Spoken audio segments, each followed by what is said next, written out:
Hoje em Dia está no ar, com tudo aquilo que acontece no Brasil e no mundo. Hoje em Dia é seu, hoje em dia é nosso. Que Deus nos guarde, nos proteja e nos faça companhia. Que essa terça-feira seja produtiva e abençoada para todos nós. Nós continuamos com muita informação para você. Preste atenção nessa história, porque um vizinho atento a tudo aquilo que acontece conseguiu ajudar um casal que era mantido refém dentro da própria casa. Veja como tudo aconteceu. 10h30 da noite, o comerciante de 50 anos e a esposa dele conversavam com outro casal na calçada quando foram rendidos. 2 ladrões chegaram armados e obrigaram as vítimas a entrar. Elas foram mantidas na sala quando um terceiro suspeito apareceu. Um dos ladrões manteve a arma apontada para os reféns, enquanto outros 2 reviravam a casa. A todo instante estavam com a arma apontada para a cabeça e para não fazer barulho nenhum, e que ia sair todo mundo ileso. Um vizinho viu a movimentação e chamou a polícia, que cercou o local. 2 suspeitos tentaram fugir pelos fundos e acabaram presos na rua de trás. O outro subiu no telhado e atirou contra os policiais que estavam aqui na rua, mas os PMs não trocaram tiros. Isso porque, naqueles prédios lá do fundo, algumas pessoas acompanhavam a movimentação das janelas e elas poderiam ser atingidas. Em vez disso, os policiais subiram no muro e renderam o suspeito, que acabou se entregando. Antônio da Silva Ferreira foi quem atirou contra os PMs. Ele já tinha passagem por roubo. Paulo Roberto Benjamin, que também já foi preso por roubo, e Márcio Medrado da Silva são os outros 2 presos. Com eles foram encontrados 2 revólveres, joias retiradas da casa e R$ 4.200 em dinheiro. A casa fica na Rua das Taquaras, no bairro do Jabaquara, zona sul da capital. A polícia suspeita que o trio pode ter praticado outros assaltos. O comerciante afirmou que somente R$ 1.000 foram roubados da casa dele. Parabéns aos policiais militares de São Paulo que agiram com inteligência e muita coragem, e também ao vizinho que avisou a polícia. Um homem foi preso suspeito de armazenar dentro de uma casa produtos odontológicos roubados e também drogas. Outras 3 pessoas, infelizmente, conseguiram fugir. Carga de produtos odontológicos estava escondida numa casa em Guarulhos, região metropolitana de São Paulo. Os policiais também encontraram droga, balança e materiais para embalar entorpecentes. O material foi encontrado depois de um trabalho coordenado por policiais do setor de investigações gerais. Os investigadores estavam em viaturas descaracterizadas em frente à casa quando 4 suspeitos apareceram. Os policiais deram voz de prisão e eles começaram a correr. 3 conseguiram fugir, pulando os muros das casas vizinhas, mas um deles acabou preso. Anderson Padilha Salomé foi levado para a delegacia. A polícia não informou se ele já tinha passagem. Quem sabe com a prisão dele, né, os outros poderão também ser presos. Olha, nós noticiamos um caso muito triste ontem aqui e continua ainda em confusão, porque houve uma manifestação contra a morte de um menino de apenas 4 anos, vítima da guerra entre traficantes rivais. 2 ônibus e uma estação foram incendiados e totalmente destruídos. Acompanhe. Policiais do batalhão de choque lançaram bombas de efeito moral e dispararam balas de borracha para dispersar a multidão. O comércio fechou as portas. Vieram o pessoal quebrar um carro de polícia, veio tudo aí. Mó alvoroço. Todo mundo foi fechando em sequência. A cortina de fumaça era vista de longe. Os manifestantes incendiaram uma estação do BRT e 2 ônibus em Madureira, na zona norte do Rio. Essa aqui, olha, era a bilheteria da estação. Ela foi completamente danificada, o teto cedeu, a fiação caiu. E aqui, olha, mais à frente a gente pode observar que o teto também está vindo abaixo e essa goteira é permanente em vários pontos. Passageiros contam que vândalos invadiram os veículos. Os meninos entrando dentro do ônibus, roubando o dinheiro do caixa do trocador, tacando pedra, uma correria danada aqui. Vi a fumaça preta e fiquei em desespero. Quase desmaiei, elas 2 que me seguraram. Nesta escola municipal, as aulas foram suspensas, mas as crianças não puderam sair. É mais seguro ficar aqui, entendeu? Porque qualquer coisa, qualquer tiro que der aí, a gente vai entrar para cá, para dentro da escola. O protesto foi contra a morte de Rian Gabriel, de 4 anos. O menino foi baleado no domingo durante um tiroteio entre traficantes de 2 comunidades rivais, o Cajueiro e a Serrinha. Rian brincava em frente à casa dos avós, onde passava a Páscoa. Estava do meu lado, quando deu tiro, eu puxei ele, Ele caiu no chão, quando eu levantei ele já estava alvejado. A manifestação só foi controlada no fim da tarde. 6 suspeitos de atear fogo aos ônibus foram detidos. Quantos e quantos inocentes já morreram e continuarão morrendo, perdendo a vida nas mãos dos traficantes? Lamentável, um caso muito, mas muito triste realmente. Eu até entendo o protesto da população, embora essa não seja a melhor forma de protestar, na minha modesta opinião. E agora eu chamo a sua atenção para este caso porque um policial militar foi flagrado agredindo um idoso na porta de um ônibus. As imagens mostram o idoso sendo empurrado e agredido por um PM. A vítima ainda leva uma paulada nas costas. Olha aí, ó. Olha isso, né? De acordo com testemunhas, o idoso não queria pagar a passagem e ainda estaria causando confusão. A Corregedoria da PM está analisando a conduta do militar. Este caso aconteceu em Teresópolis, a 30 quilômetros de Goiânia. E agora eu chamo a sua atenção, vô. Alô, vô! Oi, vó! Olha aqui, ó, no topo da lista de queixas dos consumidores no estado de São Paulo estão as associações de aposentados. Elas cobram por um serviço que simplesmente não entregam. Uma, duas, várias cartas. Maurícia procurou a empresa que fez a proposta de revisão da pensão que ela recebe. Ela já me mandou entrar, já fechou a porta. Na hora de assinar o contrato com a associação, Maurícia conta que a atendente nem olhou os documentos, só pediu o cartão de crédito. Inseriu em uma maquininha onde não precisava senha e foi sacando. Os idosos são atraídos pela oferta de vários benefícios, principalmente a revisão da aposentadoria. Segundo os especialistas, cuidado, pode ser um golpe. Essas associações cobram a mensalidade e não prestam nenhum serviço. As reclamações de idosos sobre associações de aposentados aumentaram 307%, segundo o Procon. Passa-se 1 ano, 2 anos, 3 anos, 4 anos e a sua aposentadoria não foi revista.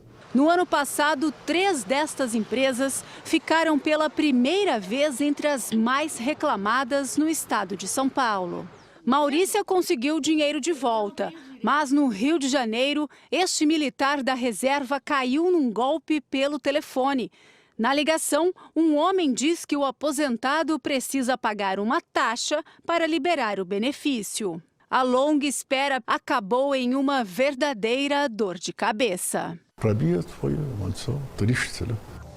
Todo cuidado é pouco, hein?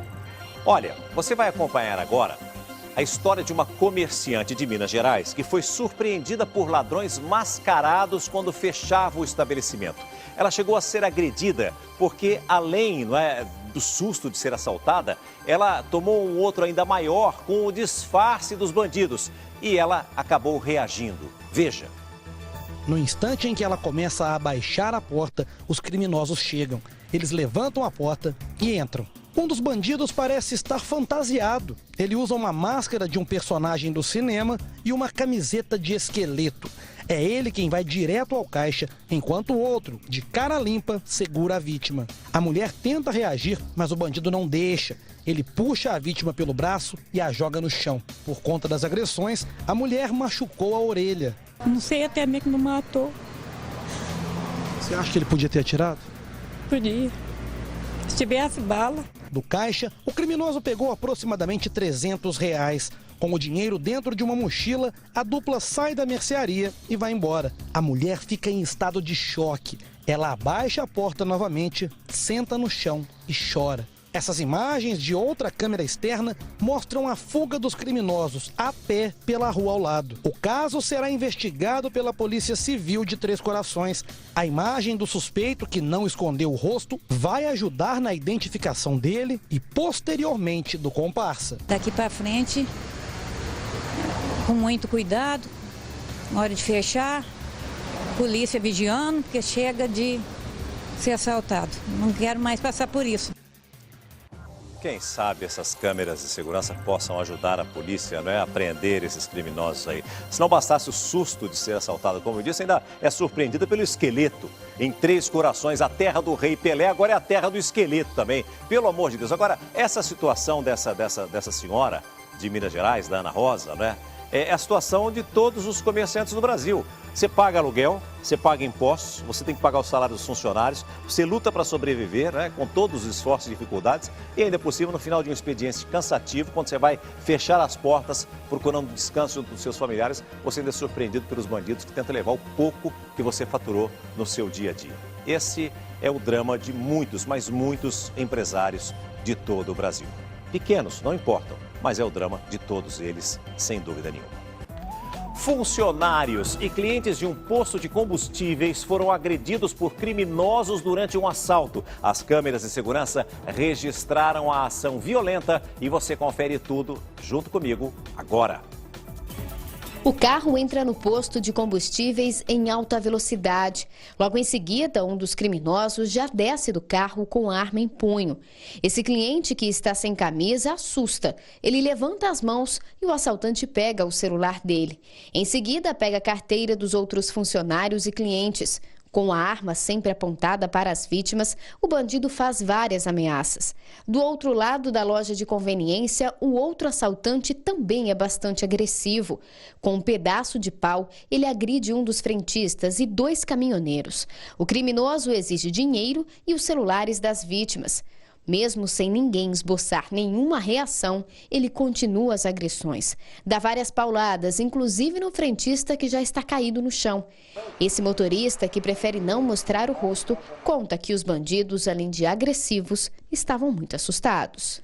Inclusive me deram uma paulada, né, e deram mais 2 no rapaz aí que é frentista do posto. E levaram a minha carteira e o dinheiro do rapaz, do frentista. O terceiro assaltante não aparece nas imagens. Ele fica o tempo todo dentro do veículo. Repare que enquanto os comparsas roubam as vítimas, o bandido que está na direção do veículo anda com o carro de um lado para o outro. Toda a ação dura cerca de 2 minutos. Ele estava bem nervoso, então era perigoso ele disparar aquela arma. Tanto é que a hora que ele saiu, antes de ele entrar no carro, ele deu um tiro para cima, né? Então, quer dizer, a arma estava carregada e ele poderia ter atirado em alguém. Ainda em Minas Gerais, em um outro posto de combustíveis, uma quadrilha invade o estabelecimento à procura do cofre. Os suspeitos explodiram o local. Apesar do estrago, que foi grande, os criminosos não conseguiram levar nada. Veja. Quem mora próximo ao posto acordou assustado com o barulho da explosão. Foi um barulho ensurdecedor. Eu, pelo menos, nunca ouvi nada igual. A parte de cima do cofre ficou destruída. A explosão também danificou um congelador, uma caixa de força, o forro da cobertura do posto e uma das bombas de combustível. A porta do cofre, de aço fundido, foi parar a mais de 20 metros de distância. Os estilhaços ainda atingiram um carro que estava estacionado no local. Pelo menos 4 pessoas participaram do ataque. 2 homens renderam o vigia do posto, o levaram para a parte de trás do estabelecimento e o mantiveram sob a mira de uma arma, enquanto os comparsas agiam. Chegou 2 camaradas com arma em punho, mandou ele ficar ajoelhado lá atrás e ele só escutou o barulho depois. Toda a ação durou cerca de 5 minutos, mas os bandidos não conseguiram arrombar o compartimento onde fica guardado o dinheiro. A quadrilha fugiu sem levar nada. Só nos últimos 15 dias, 4 postos de combustível da região metropolitana de Belo Horizonte foram atacados por ladrões utilizando dinamite para explodir cofres. Por enquanto, ninguém foi preso. Em 15 dias, 4 postos foram dinamitados pelos criminosos apenas na Grande BH. Imagine. Suspeitos invadiram uma lan house para assaltar os clientes, mas se depararam com um policial à paisana. O rapaz de camisa vinho, que você vai acompanhar nas imagens do circuito interno, é um dos bandidos. O homem de amarelo trabalha no local. Ele abre a porta para o rapaz de camisa verde, sem saber que ele é mais um assaltante. Não demora muito, os ladrões atacam. Uma das vítimas é um PM que reage. O ladrão fica revoltado e chama o comparsa. Os dois se unem, mas o PM não entrega nada. Ele é carregado e jogado no chão com a cadeira. O bandido revoltado o agride com um pontapé. Em seguida, eles fogem. Esse caso aconteceu em Belém, no Pará. E a polícia analisa câmeras de segurança para tentar identificar 2 suspeitos que fuzilaram um sargento da PM durante uma tentativa de assalto. O policial caminhava em direção ao trabalho quando foi abordado. Por estar com fones de ouvido, ele não teria percebido a aproximação dos suspeitos. O crime aconteceu a poucos metros da casa dele. Veja. No alto da tela, a abordagem. O policial caminha pela rua quando os bandidos se aproximam. O garupa desce da moto, o PM se rende. Só que logo depois, o criminoso que pilota a moto também desce. É ele quem vai revistar o sargento e acha a arma, uma pistola .40 da Polícia Militar. A câmera não mostra, mas em seguida o garupa atira. Várias vezes. A dupla foge, levando a arma do PM. Acordei com os tiros. Muito forte, mas eu não sabia que era ele, nunca. Aí meu irmão desceu lá embaixo e voltou, me falando que foi o Gerson. O sargento Gerson Oliveira Campos, de 46 anos, estava caído na calçada. Ele chegou a ser socorrido, mas morreu no hospital pouco depois. A notícia chegou logo à rua em que o sargento cresceu e morava até hoje, e deixou a tia desesperada. O sargento morava com a tia desde jovem, aqui no Lajeado, zona leste de São Paulo. O crime aconteceu a 50 metros de distância da casa deles. Como fazia todos os dias em que estava de plantão, Gerson saiu de casa a pé. Caminharia mais ou menos 40 minutos até o local de trabalho, porque ele gostava de praticar exercícios. O sargento levava uma sacola na mão esquerda e usava fones de ouvido. A música provavelmente impediu que ele percebesse a chegada dos bandidos. Ninguém estava na rua no momento do ataque. Segundo as primeiras investigações, os bandidos queriam assaltar o policial. Considerado por todos os moradores um homem tranquilo e discreto. Gente fina, gente boa. A vida dele era ir para o trabalho e praticar esporte, né? Sempre até convidava eu para correr também com ele aqui. Mais tranquila do mundo, eu sou a mais sossegada que existe. Muito sossegada, os vizinhos aqui, ninguém tem nada o que falar dele. Preocupado com a profissão, Gerson não costumava demonstrar que era policial. Discreto, ele não andava de farda aqui, ele não saía de farda para trabalhar, muito sossegado. A polícia vai agora analisar as imagens das câmeras de segurança e tentar localizar os criminosos e a moto usada no ataque. Vizinhos contam que esse tipo de crime está cada vez mais comum na região. Aqui já aconteceu umas 5 vezes, aqui em pouco tempo. Minha ex-esposa, o meu irmão foi pego aqui na esquina também, tudo nesse mesmo jeito, moto com 2 pessoas. Embora a linha de investigação conduza para um assalto ou latrocínio, pelo fato de ser um policial militar, pela rapidez como tudo aconteceu e pela quantidade de tiros, algumas pessoas acreditam até mesmo em execução. Mas a Polícia Militar é que vai investigar tudo e chegar e tirar as próprias conclusões. Tiroteio pesado durante a madrugada na comunidade do Jacarezinho, no Rio de Janeiro. Moradores registraram o confronto entre traficantes e a polícia. E a repórter Carla Chaves tem todas as informações direto da cidade maravilhosa. Tensão na comunidade do Jacarezinho, na zona norte do Rio. Durante toda a madrugada foram registrados vários confrontos. Segundo a polícia, houve a informação de uma ameaça à UPP da região. Foi aí que os policiais do Batalhão de Operações Especiais foram até o local, mas quando os agentes chegaram, eles foram recebidos a tiros por traficantes. Os policiais revidaram e o confronto durou a madrugada inteira. Um suspeito foi baleado, chegou a ser levado para o hospital, mas não resistiu. O policiamento no local continua reforçado e os moradores, claro, estão assombrados porque há várias semanas os confrontos têm sido quase que diários na comunidade. Voltamos ao estúdio do Hoje em Dia. Obrigado pelas informações, Carla. Uma boa terça-feira para você e para os nossos amigos cariocas. E agora, mais uma história que lamentavelmente se repete. Um bebê de apenas 8 meses foi deixado sozinho dentro de um carro por quase 3 horas. Ao ser detido, o pai da criança disse que tinha ido comprar cigarro.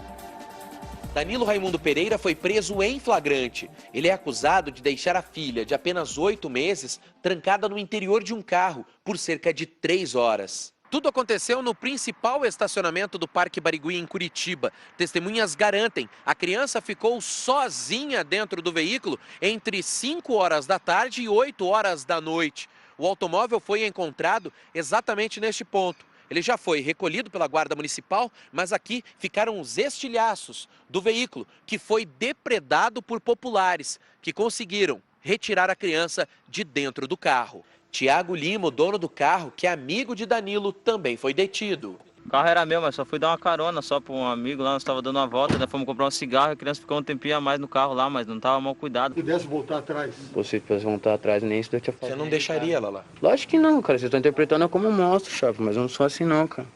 A mãe do bebê não estava no parque, ela trabalhava em um shopping de Curitiba. A mulher foi localizada por conselheiros tutelares e ficou com a criança. O conselho tutelar vai acompanhar as investigações do caso. Já Danilo Raimundo é acusado de abandono de incapaz. Se condenado, pode pegar de 6 meses a 3 anos de prisão. Uma das maiores ocupações de São Paulo fica em um imóvel que já foi conhecido pelo glamour. Hoje, o Cine Marrocos abriga quase 400 famílias. Já no edifício Prestes Maia, os ocupantes conseguiram, na justiça, que o prédio fosse destinado à habitação popular. Veja como é o dia a dia dessas ocupações. Por todos os lados é assim: prédios, casas, construções. Se ter o próprio imóvel ainda é sonho para muitos, para outros, pagar um aluguel é uma realidade distante, quase impossível. Quando eu pagava aluguel, não poderia comprar nada, né? Dona Maria diz que não tinha outro caminho a não ser entrar numa ocupação. Faz 6 anos que ela vive neste quarto improvisado. Sandra fez do espaço dela uma casa de boneca. Ela trabalha como babá dentro de casa. Eu perdi meu emprego, só estava trabalhando de segurança. Então tinha semana que tinha e tinha semana que não tinha. O prédio onde elas moram é o Prestes Maia, no centro de São Paulo. A maior ocupação vertical do Brasil abriu as portas para a nossa reportagem. São mais de 2.000 moradores em apartamentos como este. A ocupação tem estrutura de condomínio. Portaria com câmera, identificação obrigatória para o visitante, escritório para a administração, tem até a venda, onde a Tânia trabalha. E tem uns clientes diariamente, aqui não para. Não para? Não. Se eu ficar até 1 hora, os clientes, pessoas que não dormem cedo, que chegam do serviço tarde, que precisa comprar algo, vem comprar. Depois de várias batalhas na justiça, os moradores conseguiram que o edifício fosse destinado à habitação popular, com preços subsidiados pelo governo. Agora o próximo passo é a reforma, desse imóvel, e a nossa sugestão é que seja inserido no Minha Casa Minha Vida, com subsídio para que as pessoas que aqui morem sejam contempladas, Mas enquanto a grande reforma não vem, o velho Prestes Maia vai sendo tomado por gambiarras. Nós estamos no 1º andar e vamos para o 5º. Acontece que o elevador aqui não funciona já há um bom tempo. Então todo o trajeto é feito de escada. Vamos subir. O problema da habitação em São Paulo é algo que afeta diretamente cerca de 1,5 milhão de pessoas. Hoje seriam necessárias 560 mil moradias para atender exclusivamente essa necessidade. É como se uma cidade de grande porte no interior de São Paulo, como Campinas, por exemplo, fosse disponibilizada exclusivamente para a questão das ocupações. A estimativa é que existam 2 milhões de metros quadrados de imóveis ociosos. Juntos, esses terrenos e edifícios equivalem a uma área do tamanho da comunidade de Heliópolis, na Zona Sul. Secretário, é um problema muito complexo? Complexo seria até simples. Eu ficaria feliz se ele fosse só complexo. Ele é muito mais do que isso. Ele é um problema quase que insolúvel enquanto a política habitacional não resolver a demanda habitacional de todo o Brasil e toda a região metropolitana. O edifício do Cine Marrocos, também no centro, é outra ocupação de grande porte. Nos anos 50 e 60, o cinema mais famoso de São Paulo era um local de luxo. Durante vários anos, este foi um dos lugares mais glamurosos do Brasil. Mas depois que foi desativado, o prédio de 13 andares entrou no mapa das ocupações. Cerca de 1.500 pessoas vivem aqui. Oficialmente, o prédio tem 320 apartamentos. Só que a ocupação foi crescendo ano a ano. E com isso, outros moradores foram chegando. A solução foi fazer adaptações, como essa aqui, ó, de madeira. Na verdade, em cada espaço desse aqui, tem uma família. Mas aqui existe uma preocupação maior entre os moradores. Em 3 meses, o local será desapropriado e as quase 400 famílias obrigadas a procurar outro lugar. Algumas famílias já estão começando a sair porque tem para onde ir, às vezes tem um parente, às vezes cedeu algum lugar. E quem não tem para onde ir, simplesmente eu vou fornecer uma barraca e a gente vai para debaixo da ponte. Cada família paga uma mensalidade de R$200. Isso é comum nas ocupações e, segundo a coordenação, serve para as despesas do prédio. Mas Edilene está entre os 20% dos moradores que são isentos da taxa. Ela tem 12 filhos, 9 moram com ela. Quando eu vou com meus filhos, não tem como eles fazerem isso com a gente. Eu vou para onde? Para onde? Para a rua de novo? A ocupação do Marrocos também recebe estrangeiros. O peruano Christian fez do apartamento o local de trabalho. O aluguel também é muito caro, né? E acá na ocupação eu vivo muito feliz aqui, né? Dá para sustentar-me com família, viver bem, morar bem, né? Luciana já morou em albergue. Hoje trabalha como ascensorista do edifício.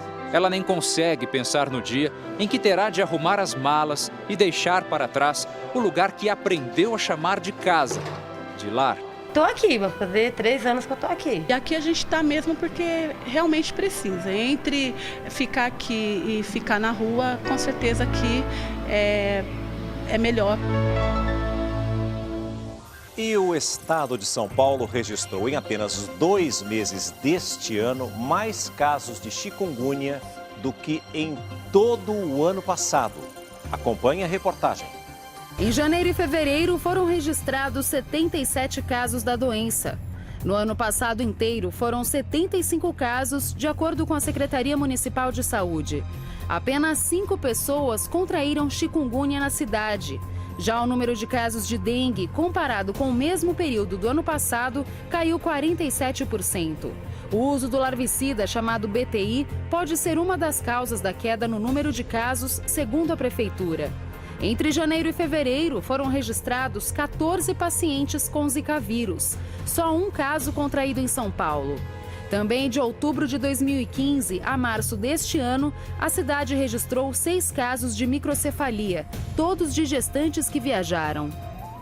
E uma outra doença, também transmitida por vírus, preocupa a saúde pública nacional. A gripe H1N1 matou 46 pessoas no país só nos primeiros meses deste ano. O Ministério da Saúde enviou para as regiões com maior incidência da doença lotes da vacina que não foram usadas no ano passado.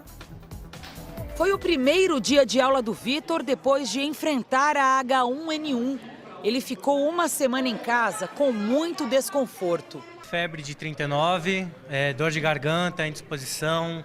Assim que o caso foi confirmado, a direção da escola, na Zona Leste de São Paulo, tomou medidas preventivas. Nós estamos colocando álcool gel em todos os corredores.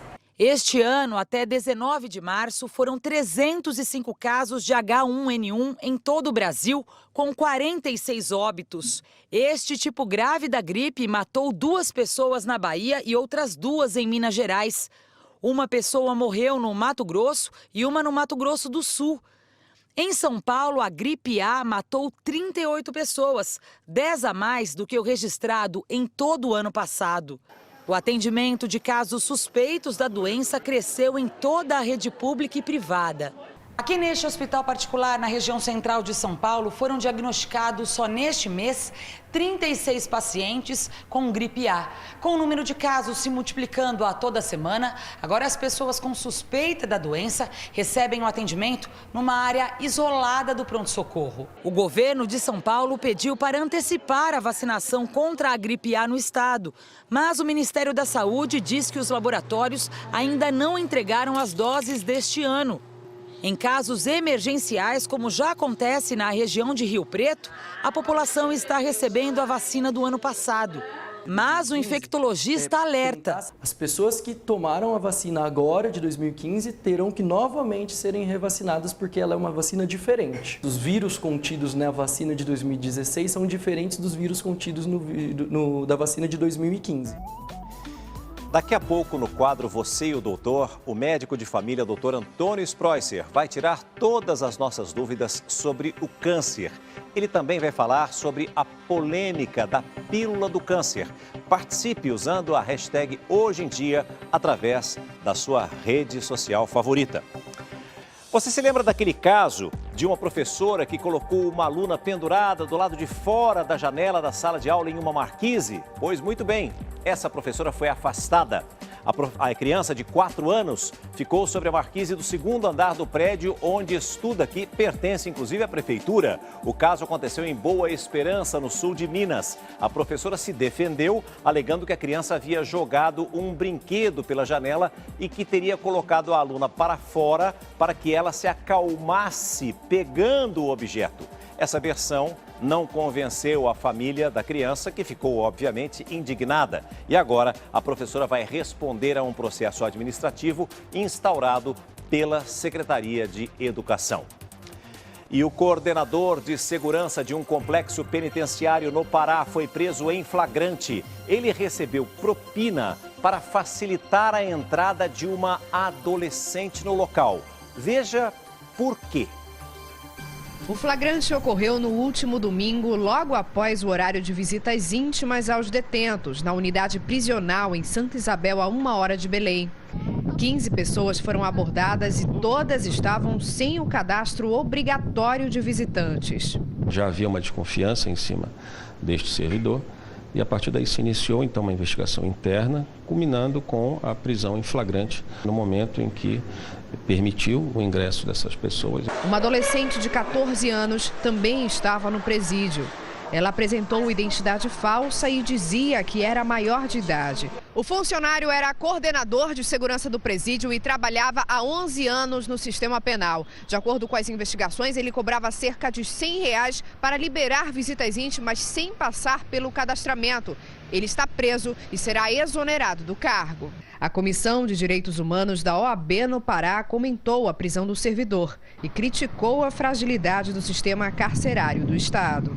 É algo que tem que ser investigado, né? Tem que saber qual é a extensão disso, desde quando e quais eram as coisas que ele permitia. A gente já recebeu denúncias de adolescentes envolvidos em situações de exploração sexual. Isso é uma coisa que precisa ser investigada com mais detalhes. As vítimas da tragédia de Mariana devem finalmente receber o dinheiro das doações que foram feitas desde novembro, quando a barragem se rompeu e invadiu a cidade. O repasse das doações em dinheiro, arrecadadas pela Prefeitura de Mariana, em Minas Gerais, foi aprovado pela Câmara Municipal. Todos os 15 vereadores presentes votaram a favor do texto. 3 contas da Prefeitura receberam um total de R$1.100.000. A distribuição dos valores estava prevista para o dia 23 de março, mas foi adiada depois que um dos parlamentares observou que o termo de ajustamento de conduta não tinha a assinatura do prefeito e dos moradores atingidos pelo desastre. Agora, o projeto segue para a sanção do prefeito Duarte Júnior e, em seguida, para a comissão que representa as famílias. Depois disso, o dinheiro deve ser liberado dentro de 10 dias. A Promotoria de Justiça de Mariana instaurou um inquérito civil para fiscalizar as contas e garantir que os recursos sejam efetivamente destinados às pessoas atingidas. E um alerta: 4 meses depois da tragédia em Mariana, outras 16 barragens em 4 estados têm alto risco de rompimento. 2 delas estão no Pará e já contaminam o solo e as águas. Estamos no interior do Pará. Estudiosos alertam: a tragédia ambiental de Minas Gerais pode se repetir aqui. Descobrimos que uma das maiores riquezas da região está em falta para muitos moradores. Esta água aqui não presta mais também. E o Ministério Público reconhece. Sem dúvida é grave. Ninguém esquece do mar de lama em Mariana há 4 meses. A barragem de rejeitos se rompeu em Minas Gerais e espalhou lixo tóxico pelo Rio Doce, no interior do estado. A enxurrada de lama atingiu também o Espírito Santo e chegou ao litoral. Um relatório do DNPM, o Departamento Nacional de Produção Mineral, que fiscaliza barragens de mineração em todo o país, faz um alerta importante. 16 barragens em 4 estados são consideradas de alto risco. E podem ameaçar 3 bacias hidrográficas. A do Rio Paraguai, no coração do Pantanal de Mato Grosso do Sul. A do Rio Amazonas, na Floresta Amazônica. E a do Rio São Francisco, no Nordeste. 3 barragens com alto risco de acidentes são reservatórios de rejeitos de caulim, um minério branco e argiloso utilizado na fabricação de papel, tintas e cosméticos, entre outros produtos. Os depósitos estão no interior do Pará. Segundo o DNPM, as barragens receberam classificação máxima de perigo. O departamento aponta falhas na infraestrutura e risco de contaminação. Se existe uma atividade econômica ribeirinha e há um rompimento dessa barragem, essa atividade econômica vai ser paralisada por um tempo indeterminado. Estamos bem diante das 2 barragens consideradas mais perigosas, a B2 e a B3. Toda a área está cercada e tem câmeras de segurança. Repare lá em cima, durante toda a nossa presença aqui, estamos sendo monitorados e vigiados. Tudo isso para acompanhar o risco de rompimento, que já aconteceu. Em 2007, os rejeitos de caulim se espalharam. Rios e igarapés ficaram manchados de branco, numa extensão de 20 quilômetros. A quantidade de material tóxico despejada no meio ambiente foi equivalente a 30 mil caminhões-pipa. Nós voltamos ao local do acidente. 9 anos depois, encontramos um dos igarapés. Quem passa por aqui sente um cheiro forte, semelhante ao de esgoto. As comunidades ribeirinhas vivem da agricultura familiar e da pesca. A contaminação da água coloca em risco tudo isso. Isso vai modificar toda a fauna e a flora existente naquele recurso hídrico. A empresa responsável pelo vazamento foi obrigada pela justiça a fornecer água aos moradores afetados. Hoje, ela chega assim, de caminhão-pipa. Tem dias que a água vem limpa, tem dias que ela vem essa ferrugem. Amostras da água dos rios da região foram colhidas e analisadas pelo laboratório da Universidade Federal do Pará. O resultado é preocupante. Alguns afluentes do Rio Pará estão contaminados por metais pesados. O alumínio, o ferro e o bário.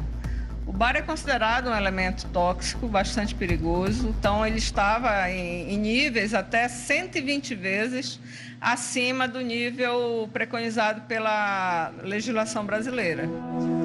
Dona Raimunda é uma antiga moradora da região. Ela sofre com problemas de saúde. Ela esquece tudo, né? E tem hora que ela tá bem, aí de repente dá uma coisa que ela cai, fica deitada na cama, não quer nada, não quer falar, nem comer, nem nada. O que a senhora sente, dona Raimunda?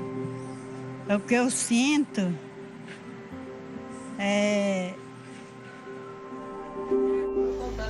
Os laudos dos exames feitos em São Paulo comprovam que ela tem metais pesados no organismo. Esta moradora da comunidade do Curuperê, também atingida pelo vazamento de 2007, é mais uma a denunciar. Nós queremos sair daqui sim, mas nós queremos que eles paguem nossos direitos, porque eles alegam que eles não querem pagar a terra, eles só querem pagar o que a gente tem em cima da terra, mas nós queremos que eles paguem nossas terras, até porque tem famílias aqui que foram nascidas e criadas aqui. Ribeirinhos, como seu Hernandes, de 67 anos. A terra onde ele plantava mandioca e milho deu lugar às minas e barragem de rejeitos de caulim. Ele guardou nesse vídeo as lembranças de um lugar que não existe mais. Passaram mais de 10 anos ameaçando, oferecendo um dinheiro que não merecia, não dava, e a gente aguentando. E até que chegou o momento da gente sair. E quem sofre com tudo isso é sempre a população, o povo. 17 pessoas foram presas em uma mega operação da polícia para acabar com o tráfico de drogas próximo às escolas. A Operação Anjos da Lei aconteceu em 18 cidades do Rio Grande do Sul e de forma simultânea. Essa operação começou há 5 anos e já prendeu 671 suspeitos. Os traficantes que agem perto das escolas têm 2 objetivos. O primeiro, obviamente, é aumentar o número de usuários e o segundo é recrutar os alunos mais pobres para venderem a droga. A pena para o tráfico de entorpecentes pode chegar até 15 anos de prisão e pode aumentar em até 2/3 se o traficante for flagrado agindo em área escolar. 2 prefeitos de Minas Gerais tiveram a prisão pedida em investigações que apuram o desvio de recursos públicos.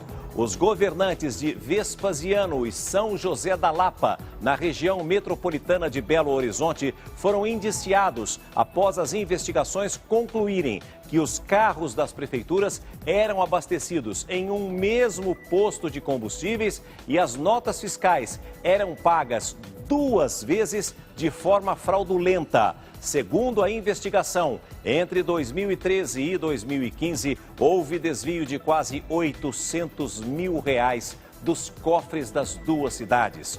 O dono do posto e 5 servidores públicos também estão entre os indiciados. E em meio a muito tumulto, um novo pedido de impeachment foi levado ao Congresso pela Ordem dos Advogados do Brasil. Manifestantes a favor do governo tentaram impedir a entrega do documento. Parlamentares da base aliada fizeram um ato anti-impeachment nos corredores da Câmara. Nós temos uma brava gente no meio da rua a defender não só o mandato de quem foi eleita legalmente, legitimamente pela população, mas a defender a nossa democracia. Manifestantes pró-governo também reclamaram.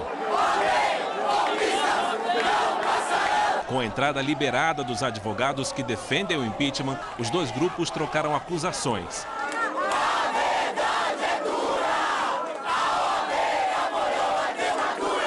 Esta mulher foi jogada ao chão. As agressões entre manifestantes continuaram do lado de fora do Congresso. O presidente da OAB trouxe pessoalmente o novo pedido de impeachment. Por causa do tumulto, Cláudio Lamáquia protocolou a documentação na secretaria da mesa. De forma técnica, Conselho Federal, chegamos à conclusão de que teríamos que fazer exatamente isso e assim proceder. Além das pedaladas fiscais, o novo pedido traz como motivos para o afastamento da presidente outros 3 supostos crimes. A tentativa de Dilma obstruir a justiça, segundo a delação premiada do senador Delcídio do Amaral, a nomeação de Lula para a Casa Civil como forma de oferecer foro privilegiado ao ex-presidente e a isenção de impostos concedida à FIFA para a realização da Copa do Mundo de 2014. O presidente da Comissão do Impeachment, Rogério Rosso, e o relator Jovair Arantes foram ao Supremo Tribunal Federal. Eles garantiram ao ministro Luiz Barroso que o rito do processo vem sendo cumprido. Alguns líderes ainda entenderem que isso é golpe, eu fico triste, porque isso não une o país. Isso não é, na minha opinião, um movimento que o país precisa de união e de desfecho de uma crise que nós estamos vivendo do ponto de vista político. O PMDB oficializa hoje à tarde o rompimento da base de apoio à presidente Dilma Rousseff. A promessa é também deixar os cargos que ocupa no governo. De Brasília, o repórter Alexandre Saturno traz as informações. César, a reunião do PMDB está prevista para começar às 3 da tarde na Câmara dos Deputados. Inicialmente, o partido disse que esse encontro seria reservado, mas depois mudou de ideia e agora o anúncio deve ser transmitido por equipes de TV que vão estar no local. A negociação entre o governo e o PMDB seguiu até ontem à noite. Inclusive, o ex-presidente Lula tentou negociar pessoalmente com o partido do vice Michel Temer para que ele permanecesse entre os aliados, mas não adiantou. Agora, com esse desembarque do partido do governo, a presidente Dilma Rousseff tenta negociar os cargos que vão ser desocupados com partidos menores. Na prática, essa debandada do PMDB do governo começou justamente com a saída do ministro do Turismo. Voltamos ao estúdio do Hoje em Dia. Obrigado pelas informações. Saturno, portanto, uma terça-feira mais uma vez agitada na capital federal. Eu peço que você permaneça de plantão, porque poderemos voltar a qualquer momento trazendo novas informações para você de todo o Brasil. E um avião que decolou do Egito foi sequestrado, teve a rota alterada e pousou no Chipre. Depois de horas de tensão, o sequestrador se rendeu. As negociações duraram 7 horas. O voo tinha mais de 70 passageiros, mas apenas 7 pessoas foram feitas reféns até o último momento. Uma delas chegou a sair por uma das janelas da cabine. O voo ia da cidade egípcia de Alexandria para a capital Cairo, quando foi desviado para o Chipre, uma ilha ao norte do Egito. O sequestrador estaria com um cinturão cheio de explosivos. Autoridades descartaram tratar-se de um ato terrorista. O homem exigia asilo político no Chipre, onde a ex-mulher dele vive. A mulher, inclusive, foi chamada para ajudar nas negociações. Passageiros e tripulantes de um voo passaram por momentos de pânico na hora da aterrissagem. O trem de pouso dianteiro não abaixou e o avião se arrastou pela pista. Veja. O voo da Back Air, com 116 passageiros e 5 tripulantes, saiu de uma cidade no sul do Cazaquistão para a capital Astana. Mas o piloto teve que fazer um pouso de emergência por causa de um problema no trem de pouso dianteiro do avião. Funcionários do aeroporto internacional cobriram a pista de espuma para evitar que a aeronave pegasse fogo no contato com o solo. O Fokker 100 pousou com 1 hora de atraso. Ele se arrastou pela pista com a parte da frente completamente no chão até conseguir parar de vez. O pouso deu certo e nenhum dos passageiros ficou ferido. E a polícia da Bélgica soltou um homem que tinha sido preso suspeito de envolvimento nos atentados em Bruxelas na terça-feira passada. Autoridades pediram a ajuda da população para identificar o terrorista do aeroporto belga. O suspeito liberado é esse homem de chapéu que aparece neste vídeo ao lado dos suicidas que explodiram no aeroporto. Agora, as autoridades querem saber quem é o suspeito que teria largado uma mala de explosivos e fugido. O número de mortos nos ataques subiu para 35 e os feridos passam de 300. O governo do Paquistão prende suspeitos de terrorismo depois do atentado deste domingo que matou pelo menos 72 pessoas. Um braço armado do Talibã assumiu a autoria do ataque que aconteceu num parque da cidade de Lahore, quando centenas de cristãos aproveitavam o feriado da Páscoa. Mais de 300 ficaram feridos. O primeiro-ministro foi ao hospital e prometeu punir os culpados. Foi identificado o autor dos tiros no Capitólio nos Estados Unidos. É um homem de 66 anos que chegou a ser preso em outubro após interromper uma sessão no Congresso. Ele foi baleado e está no hospital. Do lado de dentro, correria. Fora, a incerteza do que acontecia e a busca por um lugar seguro. Dezenas de ambulâncias foram deslocadas e a polícia logo cercou a região. E, imediatamente, a sede do Congresso foi isolada e todos foram proibidos de deixar o local. Foi muito assustador. Nunca vi nada igual, conta este homem. A Casa Branca, por precaução, também foi fechada. A preocupação era com um possível atentado na capital do país. Um homem teria tentado passar pelo detector de metais armado. O alarme disparou. Ele, então, apontou a arma para um agente de segurança e os policiais revidaram. Segundo a polícia, o homem já teria frequentado o Capitólio. A possibilidade de ligação com o terrorismo foi, então, descartada. Uma menininha de 7 anos morreu depois que o castelo inflável em que ela brincava foi arrancado do chão pelo vento. Acompanhe.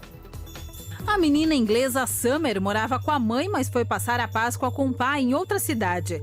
Os dois foram passear numa feira com os avós e as tias. A menina se divertia dentro do brinquedo inflável, também conhecido como pula-pula, quando de repente uma rajada de vento soltou as amarras do brinquedo. Ele voou cerca de 137 metros de distância.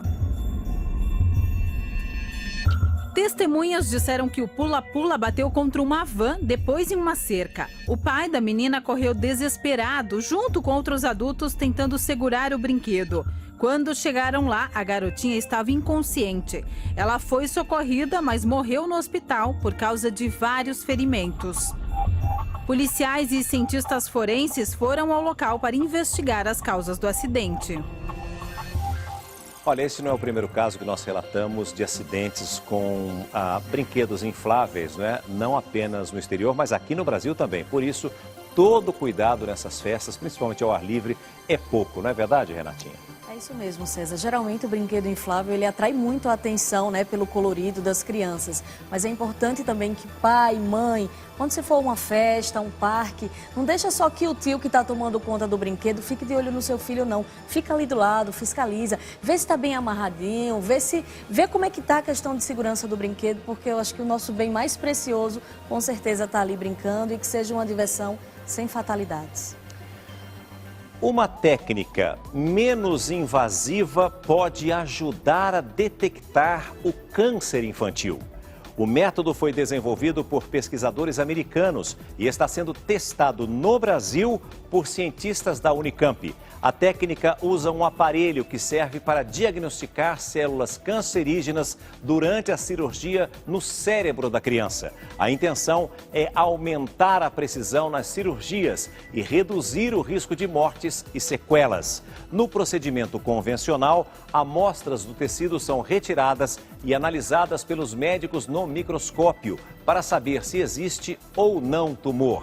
A nova técnica deve impedir a remoção de amostras sem necessidade.